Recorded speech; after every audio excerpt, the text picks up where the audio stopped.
Hi all, welcome back to my channel. ഇന്ന് ഞാൻ വന്നിട്ടുള്ളത് ഒരു അടിപൊളി ചിക്കൻ കടായിയുടെ റെസിപ്പി ആയിട്ടാണ്. അപ്പോൾ ഇതെല്ലാവരും ഒന്ന് ട്രൈ ചെയ്ത് നോക്കണം. അപ്പോൾ ഇതിലേക്ക് ഞാൻ എടുത്തിട്ടുള്ളത് ആവശ്യത്തിന് ചിക്കൻ എടുത്തിട്ടുണ്ട്. അത് കഴുകി വൃത്തിയാക്കിയ ശേഷം അതിലേക്ക് ഞാൻ 1 ടീസ്പൂൺ മുളക് പൊടി ആഡ് ചെയ്ത് കൊടുക്കുന്നുണ്ട്. അതുപോലെ തന്നെ 1/4 ടീസ്പൂൺ മഞ്ഞൾപ്പൊടിയും ഇതിലേക്ക് ഇട്ട് കൊടുക്കുന്നുണ്ട്. ഇനി ഇതിലേക്ക് ഞാൻ എടുക്കുന്നത് 1/2 ടീസ്പൂൺ കുരുമുളക് പൊടിയാണ്. അതുപോലെ തന്നെ 1/4 ടീസ്പൂൺ ഗരം മസാലയും പിന്നെ 1 ടീസ്പൂൺ മല്ലിപ്പൊടിയും ആഡ് ചെയ്ത് കൊടുക്കുന്നുണ്ട്. ഇനി ഇതിലേക്ക് ഞാൻ 1 ടീസ്പൂൺ ഇഞ്ചി വെളുത്തുള്ളി പേസ്റ്റ് ഇട്ട് കൊടുക്കുന്നുണ്ട്. അതുപോലെ തന്നെ 2 ടീസ്പൂൺ ഓയിലും കൂടെ ഇതിലേക്ക് ഒഴിച്ച് കൊടുക്കുന്നുണ്ട് കേട്ടോ. ഇനി ആവശ്യത്തിന് ഉപ്പും കൂടെ ആഡ് ചെയ്ത് കൊടുത്തിട്ട് ഇത് നല്ലതുപോലെ മിക്സ് ചെയ്ത് അരമണിക്കൂർ റെസ്റ്റ് ചെയ്യാനായിട്ട് വെക്കാം. അപ്പോൾ ഇത് അരമണിക്കൂർ റെസ്റ്റ് ചെയ്യാനായിട്ട് വെക്കാം കേട്ടോ. ഇനി ഇതിൻ്റെ ഗ്രേവിക്ക് വേണ്ടി ഞാൻ എടുത്തിട്ടുള്ളത് 4 സവാളയും 1 തക്കാളിയും അതുപോലെ തന്നെ 1 ക്യാപ്സിക്കം കട്ട് ചെയ്തതും ഇഞ്ചി വെളുത്തുള്ളി പച്ചമുളകും കുറച്ച് കരിവേപ്പിലയാണ് കേട്ടോ എടുത്തിട്ടുള്ളത്. ഇനി നമുക്ക് സവാള ഈ ഒരു സൈസിലാണ് അരിയേണ്ടത്. ഓവർ നൈസാക്കി അരിയരുത്. ഇതുപോലെ നമുക്ക് നമ്മുടെ സവാളയൊക്കെ ഒന്ന് കട്ട് ചെയ്തെടുക്കാം. ശേഷം ഇതുപോലെ തന്നെ നമ്മുടെ തക്കാളി ഒന്ന് അരിഞ്ഞെടുക്കാം കേട്ടോ. മീഡിയം സൈസിലൊന്നിങ്ങനെ കട്ട് ചെയ്തെടുത്തിട്ട് വരാം. നമ്മൾ തക്കാളി ഇതുപോലെ കട്ട് ചെയ്തിട്ടുണ്ട്. അപ്പം നമ്മുടെ പച്ചമുളകും അരിഞ്ഞ് വെച്ചിട്ടുണ്ട് കേട്ടോ ഞങ്ങൾ. ഇനി ഞാനൊരു ഇരുമ്പിൻ്റെ ചട്ടി എടുത്തിട്ടുണ്ട്. നമ്മുടെ ചിക്കൻ ഒന്ന് ഫ്രൈ ചെയ്തെടുക്കാനായിട്ടാണ്. ഇതിലേക്ക് നമുക്ക് ആവശ്യത്തിന് ഓയിൽ ഒഴിച്ച് കൊടുക്കാം. അപ്പോൾ ഞാനിപ്പോൾ ഇവിടെ ഫ്രൈ ചെയ്യുന്നതൊക്കെ പുറത്ത് അടുപ്പിൽ നിന്നാണ് കേട്ടോ. അപ്പോൾ അവിടെ തീ നല്ലപോലെ കത്തുന്നുണ്ടായിരുന്നു. അപ്പോൾ ഞാൻ അവിടേക്ക് വെച്ച് കൊടുത്തിട്ടുണ്ട്. ഇനി ഇതിലേക്ക് നമുക്ക് കുറച്ച് കരിവേപ്പില ഇട്ട് കൊടുക്കാം. അതിനുശേഷം നമ്മുടെ ചിക്കൻ ഒന്ന് ഫ്രൈ ചെയ്തെടുക്കാം.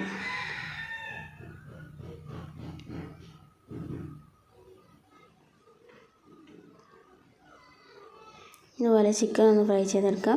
നമ്മുടെ ഈ ഒരു കടായിലേക്ക് ഫ്രൈ ചെയ്ത ചിക്കനായിരിക്കും കേട്ടോ നല്ലൊരു ടേസ്റ്റ് ഉണ്ടാവുക. അപ്പോൾ അതിനുശേഷം ഞാനിവിടെ ഒരു പാത്രം കൂടെ വെച്ചിട്ടുണ്ട്. ഇനി ഇതിലേക്ക് കുറച്ച് വെളിച്ചെണ്ണ ഒഴിച്ച് കൊടുത്തിട്ട് നമ്മുടെ ഇഞ്ചി വെളുത്തുള്ളി പേസ്റ്റ് 1 ടീസ്പൂൺ ഇട്ട് കൊടുത്തൊന്ന് മിക്സ് ചെയ്തെടുക്കാം. ഇനി നമ്മൾ നേരത്തെ അരിഞ്ഞ് വെച്ചിട്ടുള്ള സവാള ഇതിലേക്ക് ആഡ് ചെയ്ത് കൊടുക്കാം. ഇനി ജസ്റ്റ് ഒന്ന് മിക്സ് ചെയ്തിട്ട് പെട്ടെന്ന് വഴണ്ട് വരാനായിട്ടും കൂടെ ഒന്ന് കുറച്ച് ഉപ്പ് ആഡ് ചെയ്ത് കൊടുക്കണം. ഇതിലേക്ക് കുറച്ച് ഉപ്പ് ആഡ് ചെയ്ത് കൊടുക്കുന്നുണ്ട്. ഇനി ഇത് ജസ്റ്റ് ഒന്ന് മിക്സ് ആയി കഴിഞ്ഞ ശേഷം ഇതിലേക്ക് നമ്മൾ നേരത്തെ അരിഞ്ഞ് വെച്ചിട്ടുള്ള പച്ചമുളക് ആഡ് ചെയ്ത് കൊടുക്കാം. ഇനി അതും കൂട്ടിയിട്ടൊന്ന് നല്ലതുപോലെ മിക്സ് ചെയ്യാം കേട്ടോ. അപ്പോൾ ഏകദേശം ഒന്ന് വഴന്ന് വന്നെന്ന് കണ്ടിട്ടുണ്ടെങ്കിൽ ഇതിലേക്ക് നമ്മൾ നേരത്തെ അരിഞ്ഞ് വെച്ചിട്ടുള്ള തക്കാളിയും അതുപോലെ തന്നെ ക്യാപ്സിക്കവും ഇട്ട് കൊടുക്കാം. എന്നിട്ട് ഇത് രണ്ടും കൂടെ ഒന്ന് മിക്സ് ചെയ്തെടുക്കാം. ഇനി ഞാനിവിടെ ഒരു പാത്രത്തിലേക്ക് 1 ടീസ്പൂൺ കോൺഫ്ലവർ ആഡ് ചെയ്ത് കൊടുക്കുന്നുണ്ട്. ഇതിലേക്ക് ആവശ്യത്തിന് വെള്ളം കൂടെ ഒഴിച്ചെടുത്തൊന്ന് മിക്സ് ചെയ്തെടുക്കാം. ഇത് ഞാൻ ചെയ്യുന്നത് എന്തിനാ വെച്ചിട്ടുണ്ടെങ്കിൽ നമ്മുടെ കടായിയുടെ ഗ്രേവി ഒന്ന് ടൈറ്റായി വരാൻ വേണ്ടിയിട്ടാണ്. അപ്പോഴാണ് നല്ലൊരു ടേസ്റ്റ് ഉണ്ടാവുക. അപ്പോൾ ഞാൻ ഇതിലേക്ക് കുറച്ചുകൂടെ വെള്ളം ആഡ് ചെയ്ത് കൊടുത്തിട്ടൊന്ന് മിക്സ് ചെയ്യുന്നുണ്ട്.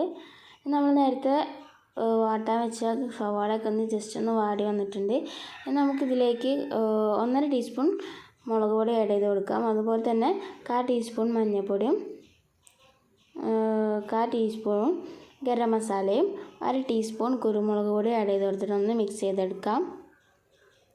ഇനി ഇതിലേക്ക് ഞാൻ 1.5 ഗ്ലാസ് വെള്ളം കൂടെ ആഡ് ചെയ്യുന്നുണ്ട്. ഇനി നമ്മുടെ ഈ ക്യാപ്സിക്കോ അതൊക്കെ ഒന്ന് ഈ വെള്ളത്തിൽ കിടന്ന് നല്ലതുപോലെ ഒന്ന് തിളയ്ക്കണം.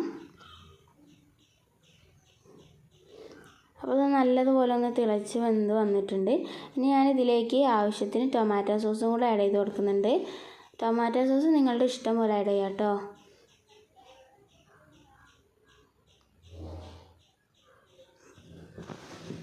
ഇനി ഇതിലേക്ക് നിങ്ങളുടെ എരിവ് അനുസരിച്ചിട്ടൊന്ന് ചില്ലി സോസും കൂടെ ആഡ് ചെയ്ത് കൊടുക്കാം.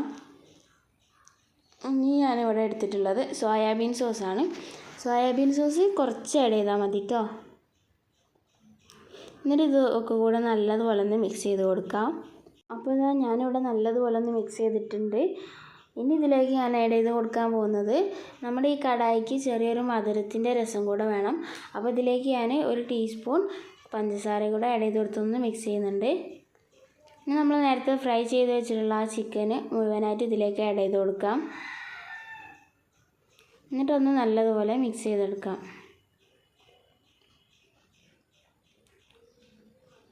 അപ്പോൾ ഇത് നല്ലതുപോലെ മിക്സ് ആയിട്ടുണ്ട്. ഇനി ഞാൻ അതിലേക്ക് നേരത്തെ മിക്സ് ചെയ്ത ആ കോൺഫ്ലവറിൻ്റെ വെള്ളം 2 ടീസ്പൂൺ ഒഴിച്ച് കൊടുക്കുന്നുണ്ട്.